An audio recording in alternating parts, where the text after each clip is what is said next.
అందరికీ నా నమస్కారాలండి. ఇప్పుడు మీరు చూస్తున్నది కాకతీయ సెమిస్టర్ 3 ఇంగ్లీష్‌కి సంబంధించినటువంటి ప్లేలిస్ట్. ప్రతి టాపిక్ కూడా క్లియర్‌గా చెప్పబడింది.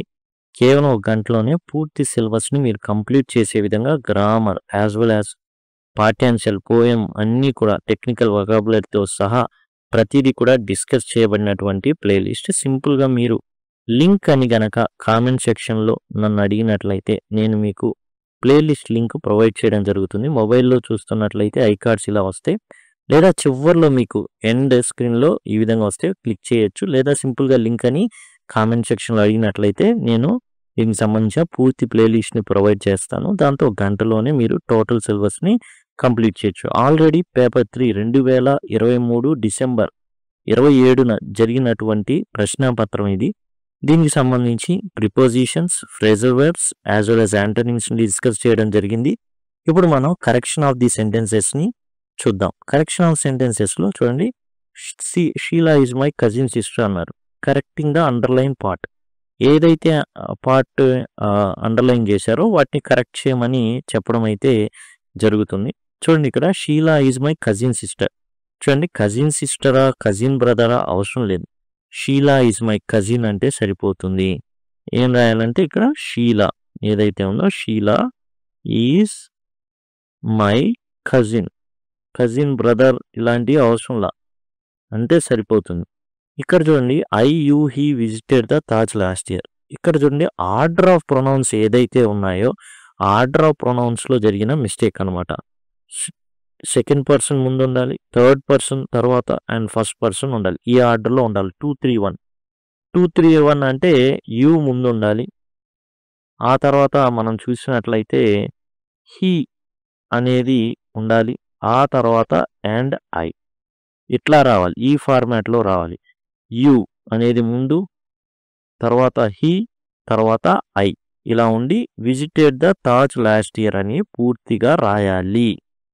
Next, they are having a tall building. They are having అవసరం లేదు. హ్యావింగ్కి ఇన్ఫామ్లో ఉండవు. ఈ విధంగా రాయకూడదు. ఎలా రాయాలి అంటే they have a tall building ఈ విధంగా రాయాలి. ఓకే, హ్యావ్కి ఇన్ఫామ్స్ ఉండవు. ఓకేనా, అవసరం లేదు. తర్వాత we enjoyed the summer vacation. ఇక్కడ డ్యూరింగ్ ఉంది చూసారా, అవసరంలా. We enjoyed the summer vacation ఈ విధంగా రాయాలి. We enjoyed the summer vacation ఉండాలి. లేదా we enjoyed ourselves the summer vacation ఈ విధంగా ఉండాలి. వి ఎంజాయ్డ్ సమ్మర్ వెకేషన్ అంటే సరిపోతుంది. డ్యూరింగ్ ఒకటి అవసరం లేదు. He entered in to the hall. Into అవసరం లేదు. హీ ఎంటర్డ్ ద హాల్ సరిపోతుంది. Sheela is my cousin, sister అవసరం లేదు. ఇక్కడ రెండో దాంట్లో ఆర్డర్ ఆఫ్ ప్రొనౌన్స్లో ప్రాబ్లం. 2, 3, 1 ఉండాలా అంటే సెకండ్ పర్సన్ అనే ముందు ఉండాలి, థర్డ్ పర్సన్ తర్వాత ఉండాలి, ఫస్ట్ పర్సన్ మూడోవి ఇక్కడ ఉండాలి. యూ, హీ అండ్ ఐ ఇలా ఉండాలి. దే ఆర్ హ్యావింగ్ కాదు, they have a tall building. We enjoyed the summer vacation during అవసరం లేదు. హీ ఎంటర్డ్ ద హాల్ ఈ విధంగా ఉండాలి. రాయాలన్నమాట. మనం ఏదైతే ఉన్నాయో ఇవి రాయాల్సి ఉంటుంది. తర్వాత మనం చూసినట్లయితే సెక్షన్ బిలో 40 మార్కులకు ఉంది. ఈ 40 మార్కులలో ప్యాసివ్ వాయిస్ అనేది 5 మార్కులకి ఇవ్వబడుతుంది. ఓకే, ఎలా రాయాలి చూడండి. ప్యాసివ్ వాయిస్ ఎప్పుడైనా కానీ ఇస్తే ముందు చేయాల్సింది ఏంటంటే ఆబ్జెక్ట్ ఏదైతే ఉందో దాన్ని సబ్జెక్ట్గా మార్చాలి. హెల్పింగ్ వెర్బ్ తీసుకోవాలి. ఓకే, తర్వాత మెయిన్ వెర్బ్ ఏదైతే ఉందో దానికి వెర్బ్ యొక్క థర్డ్ ఫామ్ ఉండాలి. ఆ తర్వాత బై అనేటటువంటి ప్రిపోజిషన్ ఏజెంట్ తీసుకోవాలి. ఆ తర్వాత సబ్జెక్టు ఆబ్జెక్ట్గా మార్చాలి. ఈ విధంగా ఉండాలండి. ఇందులో మనం చూసుకుంటే ఉదాహరణకు చూడండి, he killed a snake with a stick. With a stick మనకు కొంతసేపు వరకు అవసరం లేదు. చూడండి, ముందు ఆబ్జెక్ట్ని సబ్జెక్ట్గా మార్చాలి. అంటే ఏ స్నేక్. ఓకే, ఆబ్జెక్ట్ ఎక్కడుంది, ఇక్కడ చివరుంది, దాన్ని మనం తీసుకొచ్చి ముందు పెట్టాం. తర్వాత కిల్డ్ హెల్పింగ్ వెర్బ్ ఏమవుతుంది సింపుల్ పాస్ట్లో అంటే వర్జ్. పాస్ట్ టెన్స్ అన్నిటికీ హెల్పింగ్ వెర్బ్ వర్జ్, ప్లూరల్ అయితే వర్. తర్వాత వెర్బ్ యొక్క థర్డ్ ఫామ్ ఏంటి, కిల్, కిల్డ్, కిల్డ్ కాబట్టి కిల్డ్. తర్వాత బై అనేటటువంటి ఏజెంట్ రాస్తాం, ప్రిపోజిషన్ పెడతాం, బై అనేటటువంటి ప్రిపోజిషన్. ఇప్పుడు సబ్జెక్ట్ ఎవరు? హీ. హీని ఎలా మార్చాలి? By him. ఈ విత్ ఎ స్టిక్ ఎక్కడ పెట్టొచ్చు? ఇక్కడ పెట్టొచ్చు. A snake was killed with a stick by him, full stop.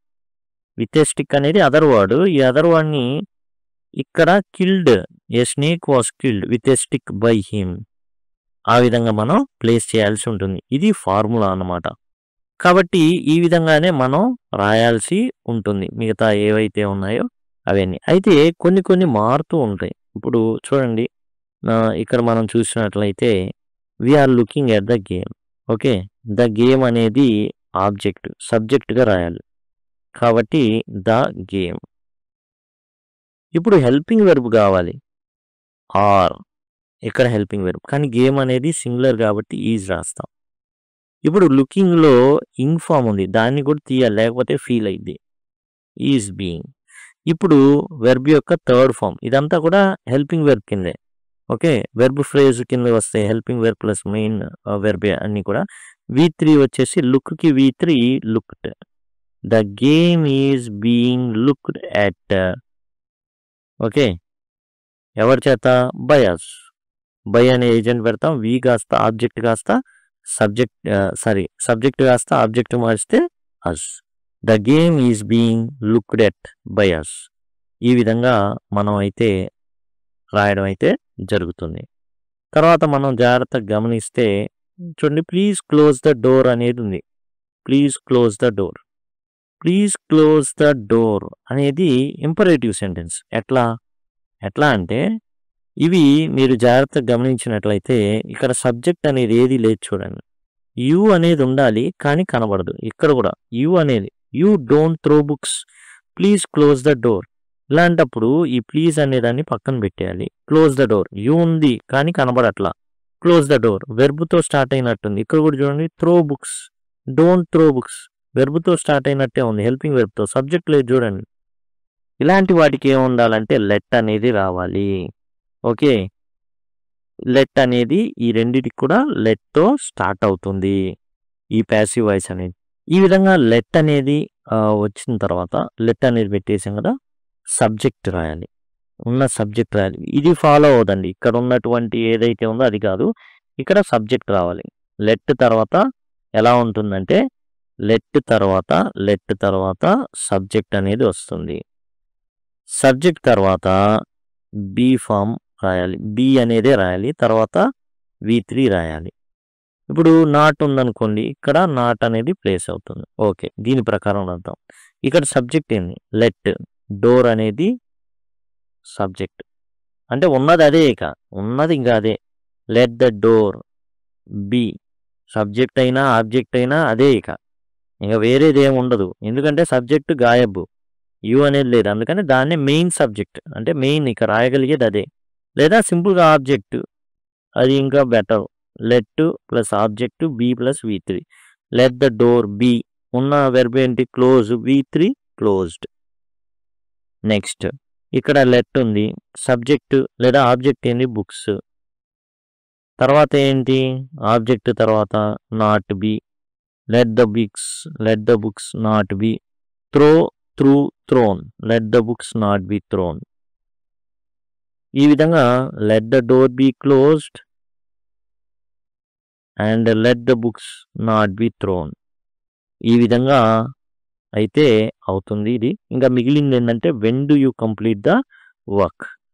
ఇక్కడ మనం చూసినట్లయితే ఈ 2, 3 మామూలుగా ఇచ్చారు, 1, 5 ఇంపరేటివ్స్ ఇచ్చారు, ఇదేమో వెన్తో స్టార్ట్ చేశారు. దీన్ని కూడా సింపుల్గా రాయొచ్చు. ఎట్లా రాయొచ్చు అంటే వెన్ అనేది మనం పక్కన పెట్టామనుకోండి, సింపుల్గా మనం వెన్ని కనుక పక్కన పెట్టేస్తే you complete the work. Okay, you complete the work. ఇందులో subject you, object work, the work. Okay, the work. ఇప్పుడు ఏమొస్తుంది? హెల్పింగ్ వెర్బ్ ఈజ్ వస్తుంది. The work is completed by you అనేది వస్తుంది. ఇప్పుడు దీన్ని క్వశ్చన్ మార్క్గా చేయాలి. క్వశ్చన్ మార్క్గా చేయాలి అంటే ఇప్పుడు మనం జనరల్గా ఏం చేస్తాం? హెల్పింగ్ వెర్బ్ని తీసుకొచ్చి ముందు పెడతాం. ఇట్లా పెట్టిన తర్వాత మనం చేసేది ఏంటంటే వెన్ ఇప్పుడు ఇక్కడ ఈజ్ పెట్టేసాం అనుకోండి, క్వశ్చన్ మార్క్ ఉంది ఈజ్. చూడండి ఇట్లా రాయచ్చా, వెన్ అనేది ముందు రాస్తాం. ఇక్కడ చూడండి ఈజ్ని ముందుకు తీసుకొచ్చాం. ఎందుకు? చూడండి డూ అనేది ముందు ఉంది కదా, కాబట్టి ఈజ్ తీసుకొచ్చాం. When is the work completed by you question mark. కాబట్టి ఎట్లా చేసాం మామూలుగా, you completed the work, you complete the work కదా, the work is completed by you. Okay, దాన్ని ఇప్పుడు ఈజ్ని ముందుకు తెచ్చాం, వెన్ని పెట్టాం. When is the work completed by you question mark. ఈ విధంగా మనం అయితే రాయడం జరుగుతుంది చాలా సింపుల్గా. ఇదండి వాయిస్. మనం జాగ్రత్తగా ఒకసారి పునశ్చరణ చేసుకున్నట్లయితే ఎట్లా అంటే చాలా సింపుల్ ఫార్ములా. ఇక్కడ మనం ఆబ్జెక్ట్ ఏదైతే ఉందో దాన్ని సబ్జెక్ట్గా మార్చాలి, హెల్పింగ్ వెర్బ్ తీసుకోవాలి, ఆ తర్వాత వెర్బ్ యొక్క థర్డ్ ఫామ్ బై అనే ఏజెంట్ ప్లస్ సబ్జెక్ట్ని ఆబ్జెక్ట్గా మార్చాలి. ఇది అయితే ఇంపరేటివ్ సెంటెన్స్ వచ్చినప్పుడు లెట్ ప్లస్ అంటే లెట్ తర్వాత ఆబ్జెక్ట్ని పెట్టుకోవాలి, తర్వాత బి అనేటటువంటి హెల్పింగ్ వెర్బ్ సహాయాన్ని తీసుకోవాలి, వెర్బ్ యొక్క థర్డ్ ఫామ్ ఉండాలి. ఇప్పుడు వెన్ కానీ ఏది ఇచ్చినా కానీ మనం చేయాల్సిన ఇక్కడున్న హెల్పింగ్ వెర్బ్ని ముందు పెట్టేస్తాం, WH వర్డ్ ఏది ఉంటే అది రాసేస్తాం. ఈ విధంగా ఇదండి టోటల్గా వాయిస్ అనేది. మనం ఈ వీడియోలో వచ్చేసి వాయిస్ అండ్ కరెక్షన్ ఆఫ్ సెంటెన్సెస్ని మనం చూడడం అయితే జరిగింది. ఇక్కడ మనం చూసుకున్నట్లయితే షీలా ఇస్ మై కజిన్ అంతే. ఇక్కడ 2, 3 అని 1 అనేటటువంటి ఫార్ములాని గుర్తించుకోవాలి, ఆర్డర్ ఆఫ్ ప్రొనౌన్స్. హ్యావింగ్ అనేది ఉండదు, they have a tall building అంతే. He enjoyed the summer vacation, during అనేది ఉండదు, తప్పు. ఎంటర్ ద హాల్ ఉంటుంది కానీ ఇంటూ ఉండదు. ఎంటర్ అంటేనే గో ఇంటూ అని అర్థం. అప్పుడు ఏమవుతుంది, హీ గో ఇంటూ స్క్వేర్ అవుతుంది, గో ఇంటూ ద హాల్ అవుతుంది. కాబట్టి హీ ఎంటర్ ద హాల్ అంతే. We enjoyed the summer vacation. They have a tall building.